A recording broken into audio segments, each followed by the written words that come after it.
There are few moments in modern life more uncomfortable than reaching for the toilet paper and finding an empty roll, but imagine facing that problem every single day. You live in ancient China. There is no supermarket, no plumbing system, and certainly no soft roll of paper hanging beside the toilet. So after using the bathroom, what exactly are you supposed to do? The answer depends on when you lived, where you lived, and how wealthy you were. For most of human history, people simply used whatever was available around them. That might include water, leaves, grass, pieces of cloth, smooth stones, wooden scrapers, or fragments of other soft and disposable materials. None of these options sounds especially comfortable, but ancient people were not choosing between rough wood and modern toilet paper.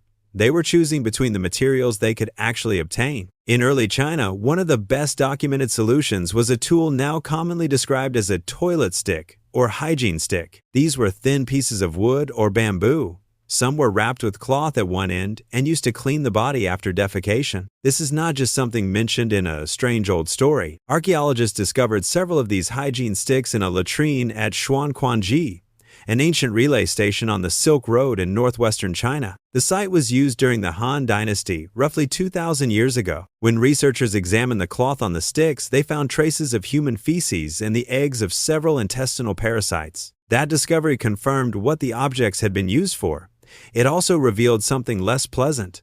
Intestinal worms were a serious problem in ancient China. If you were a traveler stopping at this relay station, your bathroom routine might have looked something like this. You enter a simple latrine.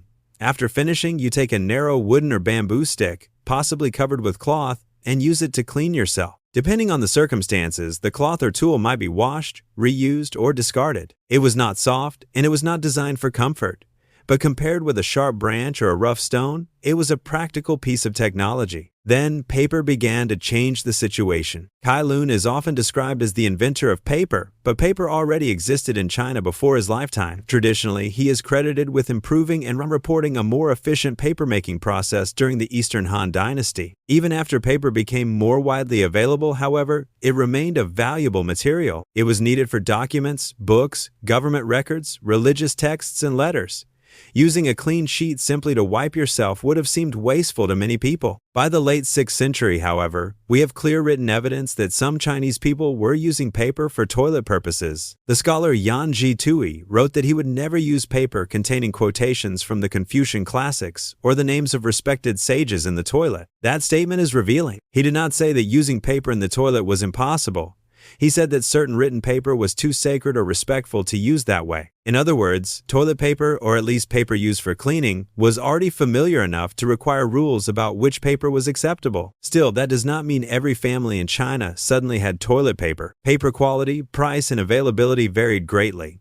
A wealthy household in a major city had access to materials that a farming family in a remote village might never see. Ordinary people probably continued using water, cloth, wooden tools, and locally available natural materials for centuries. By the Ming Dynasty, records indicate that large quantities of toilet paper were being produced for the imperial court. Paper made for the emperor's household was reportedly softer and more carefully prepared than ordinary paper. But this was a palace luxury, not evidence that every village home had a personal supply. So if you lived in ancient China, your social position mattered. If you worked in the imperial palace, specially prepared paper might be available. If you were a scholar, you might reuse blank or unwanted paper, but avoid anything bearing respected words or names. If you were a soldier, farmer, or traveler, a wooden hygiene stick, water, or another local material would be much more realistic. China was also not alone in experimenting with uncomfortable bathroom technology. In the ancient Greek and Roman world, archaeologists have found rounded pieces of broken pottery known as pessoa.